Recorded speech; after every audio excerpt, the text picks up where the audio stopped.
So this is the financial focus part of the webinar. And if you're just joining us, we're coming on the tail end of the of our weekly webinar. You may want to go back and look at that. But this year, or today, we're talking about important 2025 updates. So I'm going to share my screen here, and I'm going to share some material and some excerpts from reports and information that I receive.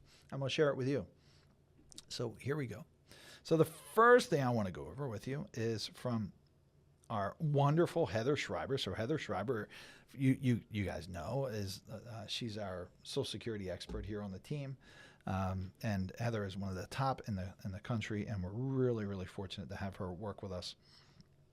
So here's some updates from Social Security that I wanted to include. So the first one is the SSA, Social Security Administration, that is, has announced that as of January 6, 2025, SSA customers are required to schedule an appointment for service, including requests for Social Security cards. The SSA has presented updates to its overpayment waiver process in order to ensure fairer outcomes and reduce administrative hurdles. Ending the coverage gap, all Medicare plans must include a $2,000 cap on out-of-pocket expenses for covered prescription drugs starting in 2025. The standard monthly premium, we're going to look at the Medicare planning chart here. The standard monthly premium for Part B, which covers medical services, increased from $174.70 in 2024 to $185 in 2025. That's a 5.9% increase. That's a 5.9% increase in your Part B Medicare costs.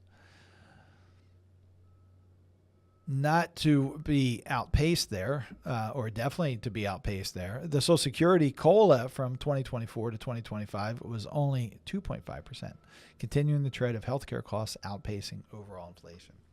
So, you know, we factor in a 5% increase in our financial plans for healthcare costs. Maybe we should increase that to 6%, but we'll see what the trend is here. This is from another Slott report. I didn't include this in the previous webinar, but I just took an excerpt out of here. A big change to the required minimum distribution rules made by the 2019 Secure Act requires most, so this is a change in 2025. This requires most non-spouse retirement account beneficiaries to empty the inherited account by the end of the 10th year following the year of death. IRS regulations also mandate that any beneficiary subject to the 10-year rule who inherited from someone who has started RMDs must continue in them during years 1 through 9 of the 10-year period.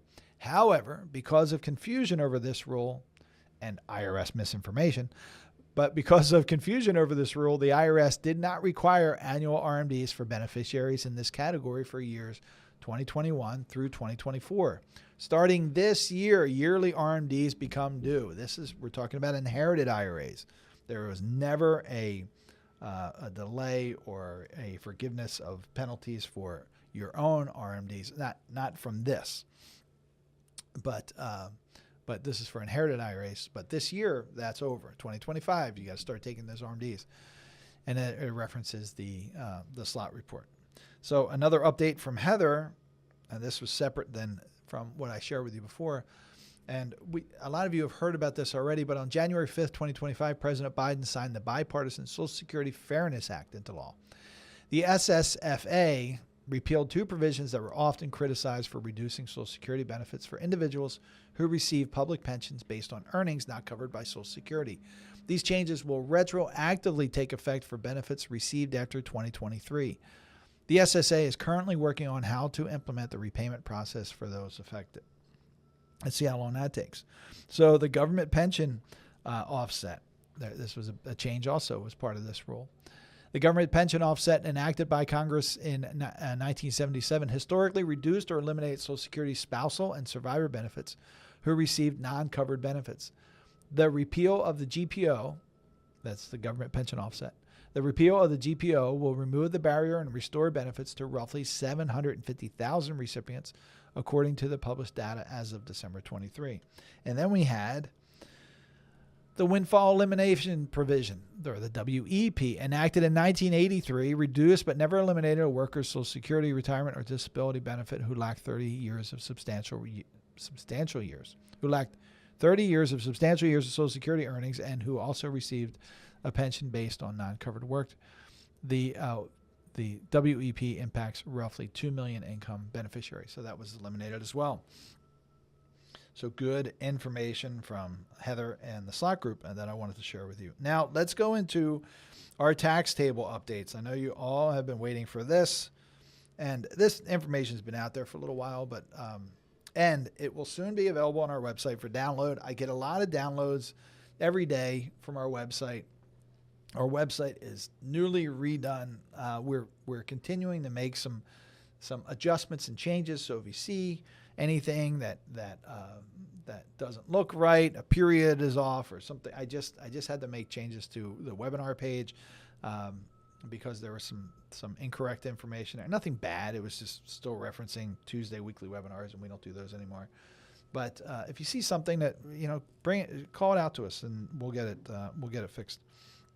But these charts that I'm going to share with you are available for 2024 still on our website, and our website is attleboroughwealth.com. That's attleboroughwealth.com. And I'll just share with you real quick. No, I'm not, because I'd have to pull my keyboard out again, and I don't want to slow us down. But to go to attleboroughwealth.com, over in the top, you'll find this slot corner. You click into the slot corner, and then you'll scroll down to the bottom, and you'll see a section with all the charts that you can download. But let's start with the tax planning. So just like every year, we see an increase in the marginal tax rate. So let's start over here on the left-hand side. So for married filing jointly now, all these brackets have increased. So the ones that we're usually working with, especially when we're doing Roth conversions, are for single filers and married filers tend to be right in here, the 22 and 24. So the increases are, pretty substantial. The top of the 22 goes up to 206,700, and the top of the 24 now is at 394,600. And again, if you want to see the 2023 numbers, you can just go onto the website and download those. Then the top of the 24 for single filers is 197,000. The top of the 22 is $103,350. Now, I want to point out the big differences here between single filers and married filers, because one of the aha moments I often see in people's eyes when we're sitting across from the conference table or in class is I remind people that if you're a married couple going into retirement, one of you is very, very, very likely, and it's highly unlikely, that you both die at the same time, but one of you is going to pass before the other. When that happens, this option for you goes away. Well, that stinks. So you suddenly file as a single filer, and you can see the big difference. So your marginal tax rates may be the same, but the income that pushes you higher into those marginal tax brackets is much, much lower. So when we have a single person who's doing Roth conversions, it's more of a challenge. We get it done, but it's more of a challenge than a married couple. So the and everything's all the thresholds have increased. So we have capital gains over here. So the capital gains thresholds, you can pay zero capital gains if you're a married filing jointly couple with under $96,700 of modified adjusted gross income. Then you don't pay any tax. If you're a single filer under $48,350 of modified adjusted gross income, again, you don't pay any tax on capital gains. If you cross over these thresholds and you hit the 15% and the 20% marginal capital gains tax rates, these little asterisks apply to the ACA Medicare surtax. So that added another 3.8% on top of these numbers if you have more than $200,000 in modified adjusted gross income for a single filer, $250,000 in modified adjusted gross income for a married couple. I don't think that's increased, but I'll check that. And then transfer taxes has increased, so now the exemption is nearly $14 million per person. What does that mean? That means that an individual can have $13,990,000 transferred before there's any federal estate tax. If you go over that, the maximum rate is 40%. And the annual gift tax exclusion, so that's the gift tax exclusion is the amount of money that you can give to any person and it can be multiple people if you'd like, is now $19,000. Anything over that, you should file a gift tax return. And what happens is that when you file that gift tax return, that reduces this exemption amount. And then the standard deductions increase. So it's now for a married joint couple, it's $30,000. For a single couple, single person, single filer, it's $15,000. Head of household is $22,500. And you get a little bit more if you're over 65 or blind. And if you're over 65 and blind, you get even a little bit more. Let's see. And that's it for that chart. Trust tax rates, also the income on the marginal rates have increased. Now let's talk about the IRMA, so Medicare income planning. Just checking my time. So this is if you're working through tax efficient planning, you're not focusing on IRMA, you should be, because you can go into, this is taxable income, right? So you could be at the top of the 24. We just had this conversation with somebody yesterday, a client yesterday, and we could go to the top of the 24% bracket at $394,000 of taxable income. But that would likely, I say likely because these are 2025 numbers, where the IRMA won't be assessed for what you do this year until 2027, and there'll be inflation built in. But if we use these numbers here, that will take you over this threshold, right? So go back. What I was talking about was converting up to $394,600 in taxable income. So now taxable income and modified adjusted gross income are two different things. IRMA is driven by modified adjusted gross income, right? But your modified adjusted gross income will certainly be over $334,000 in this case, and that'll bump you up into this next bracket. So what does that mean? So now for Part B, you pay $295.90 more than you would.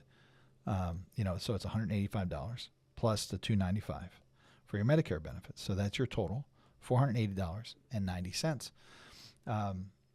per person. So if you're a married couple, then you cross this threshold, then you're both paying, let's just call it $500 a month more for your Medicare benefits.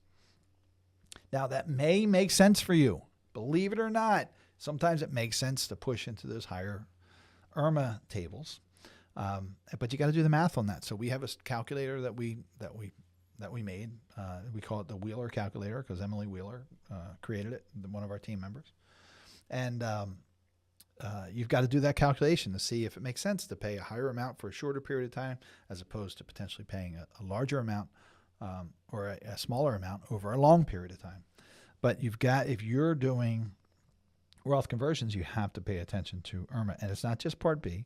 It's also Part D. It's got its own surcharge. So using this bracket again, this one here, if you go into that, you add another $57. So now your total surcharges for Part B and D is $352.90 again, plus the $185.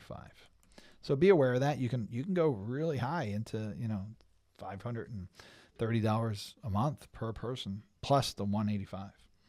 So you want to pay attention to that. Again, it's a 2-year look back.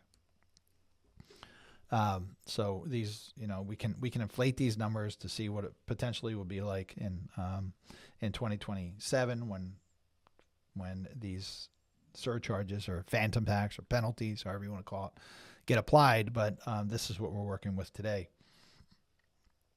All right, now let's talk about contribution levels. So retirement plan contribution limits. So I really, really appreciate this chart because it not only gives us 2025 numbers, but it gives us prior years. And that's really helpful, at least to my brain. Let's first talk about phase-out ranges for IRA deductibility. It doesn't affect a lot of people we work with, but now a married couple, if they make more than $146,000 in modified adjusted gross income, then you can't deduct contributions from your IRA. You can still make that contribution to your traditional IRA, but you can't deduct it. This lower number starts what's called a phase out. So the 126, if you go over that 126,000, then you can deduct less and less. But it doesn't mean you can't contribute to an IRA. You can still contribute to an IRA if you otherwise can, but you can't deduct it. Now, a big one here is 401ks and 403b plans. So the amount that you can contribute has increased slightly. I really wish they would goose this up a little bit more, but in 2025, if you're under 50 years old, you can contribute up to $23,500. Let me make this a little larger. And then if you're over 50, you can put another $7,500 in, and that increases it to $31,000. So that's something to check right now. So if it's $500 more for the year, you want to check your plan to make sure that you're maximizing your contribution if that's what works best for you. You don't want to wait until halfway through the year and you say, oh, geez, I missed that. I've got a very, very good accountant who happens to also now be our CFO, and right in the beginning of the year, he wrote me an email and he said, I made the increases for you and your wife for this year's contribution levels, and I love that. He took care of that for me. But you gotta check those and make sure if you want to maximize that you are. Here are the Roth and IRA contribution limits. So if you're able to, again, you can always contribute to an IRA, but you may not be able to deduct it. But there are we're going to talk about the Roth phase outs, but there are maximum amounts that you can contribute to IRAs. Now, Roth 401ks fall under this, right? So it doesn't say traditional 401k or traditional 403b. This is traditional or Roth. So many people think, and I've had surprisingly, some professionals who say, well, geez, you can only put $8,000 into the Roth 401k. Well, no, you can put, if you're over 50, this year, you can put $31,000 into your Roth 401k if you want to. But an IRA, so 401ks, 403bs, retirement plans are different. They act the same way, so it sometimes seems like they follow the same rules, but they don't follow the same rules. So if you're under 50, so less than 50, you can contribute $7,000. If you're over 50, you can add another $1,000. That's your $8,000 contribution. Now with Roth IRAs, there are some phase-out levels. So now, this is a little different than the deductibility. If, as a married couple, you're in this area here, $236,000, $246,000, and modified adjusted gross income, then you either can't contribute if you go over here, or you can contribute less and less throughout this phase-out zone.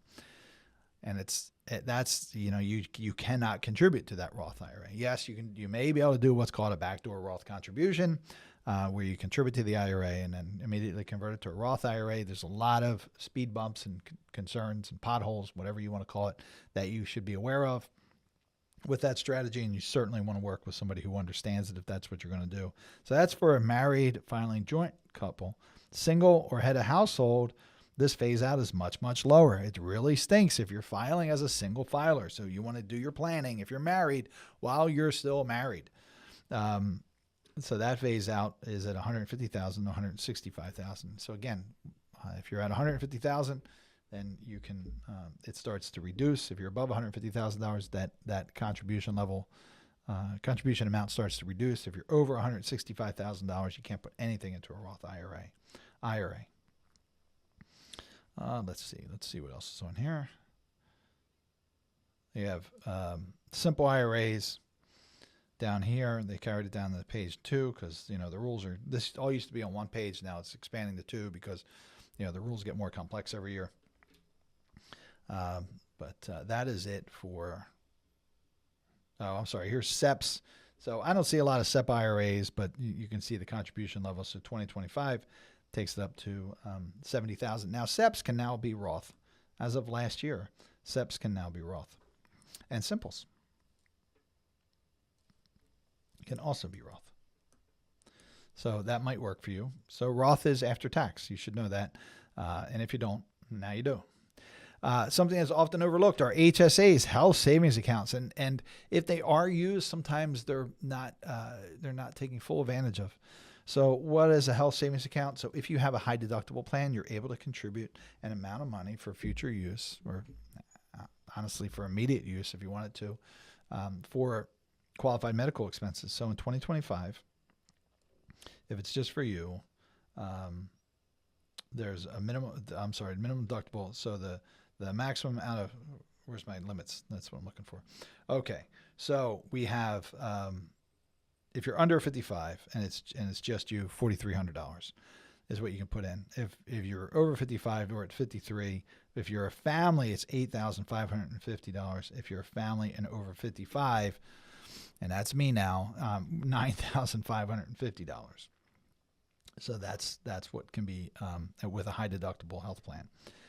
Now the HSA, you could put that $9,550 in if you're over 55 and have a family and a high deductible plan, and then use it throughout the year, or you could stockpile it for future use. So that's item number one, where most people, a lot of people, don't properly use their HSA, in my opinion. First of all, it should be a future savings, I think, as long as you can afford it for retirement, because medical expenses, we talked about it in the beginning, the inflated number this year is 5.9%. That's 5%, 5.9%. That's tough to keep up with. So you should be, if you can, you should be socking this money away for future use. And then the second stumble I see people make with their HSA plans is they keep it in like savings accounts. Well, you typically have the ability to invest these funds. So if you have the ability to invest those funds in your HSA, take advantage of it. Do an appropriate investment allocation for you. If you need help with that, you can reach out to us at questions@outerboroughwealth.com. That's questions@outerboroughwealth.com, and we'll see if we can help you. If you can't invest it, then you might be able to go to a different plan. Your company may offer a certain plan, but you may be able to do something else. So you should take a look at that. And I think this is last here. Let me see. Yeah. So we've got some effective dates on from Secure 2.0. So this was a big piece of legislation, and there was some follow-up to it, but there was a lot that became effective in 2023 and 2024. So 2023, the RMD age was raised to 73. There's just a lot. I'm not going to go through over all that. But last year, the IRA catch-up contributions were indexed for inflation. QCD, qualified charitable distributions, they were indexed for inflation. They were at 100,000. Now they're at 105,000. Actually, let's see if that increased this year. Let's see what it is this year. This is my, 108,000, yes. And this is why I have this chart. This orange chart is one that stays on my desktop, on my conference room table. So I have this all over because these numbers change all the time. And I famously say, just when I kind of get it drilled into my head what it is, it's time to renew it. And it starts all over again. So 108,000 now for QCDs. Was 100 last year. Was 2024 is 105. Now it's 108. But QCDs just became an index for inflation in 2024. Matching plan contributions can be made on student loan payments. 10% penalty exemptions, emergency expenses for plans and IRAs, $1,000 a year. 10% penalty exemption employers can offer in-plan emergency savings accounts, $2,500 maximum deferral for retirement plans only. 10% penalty exemption domestic abuse for plans and IRAs limited to $10,300 for 2025. Higher simple plan limits for deferrals and catch-ups. This is all last year. 529 to Roth rollovers. This was a big topic last year and still is today. There's a $35,000 lifetime limit, and there's other requirements for that 529 to Roth IRA rollover. No lifetime RMD on retirement plan Roth accounts. It used to be that 401ks, 403bs had Roth 401k and 403bs had RMDs, where Roth IRAs did not, but that's been changed. Surviving spouse may elect to be treated as deceased spouse, so that's a whole election that has to be done. Plan catch-ups must be Roth if wages are greater than $145,000. That's indexed, and that's delayed, as I reported in the weekly webinar section, until 2026. So what's effective this year? The expansion of the employee plans compliance resolution system, self-correction. Effective in 2025, higher catch-up limits for ages 60-63, and for plans, that's retirement plans, 401ks, 403bs, and simple IRAs. And then we'll talk about 2026 when 2026 rolls along. All right, so that's a lot. We covered our charts. We covered a lot of material. I think we covered it all. I hope these updates were helpful to you. I expect that the new New charts will be up. Again, it's a new website provider. So everything's working pretty well right now. Very well right now, actually. But we want to keep the 2024 charts up so you can use them until April and upload the 2025 charts. So I hope that's done by the end of the week, but perhaps by the end of next week, you should be able to download those charts. If you have any questions, as always, reach out to us at questions@attleborowealth.com. That's questions@attleborowealth.com. If you want to visit our website, you can go to attleborowealth.com. It's a newly revised website. As I said, if you have any input, please send it over to me. I'm happy to hear it, or completely disregard it, whichever one. I'm just kidding. I'm happy to hear it. I'm really happy to be back in front of you guys. I enjoyed my time off, but I'm happy to be back, and I missed you all. I hope you have a great week, and I'm looking forward to seeing you next week with Andy. Take care. Bye-bye.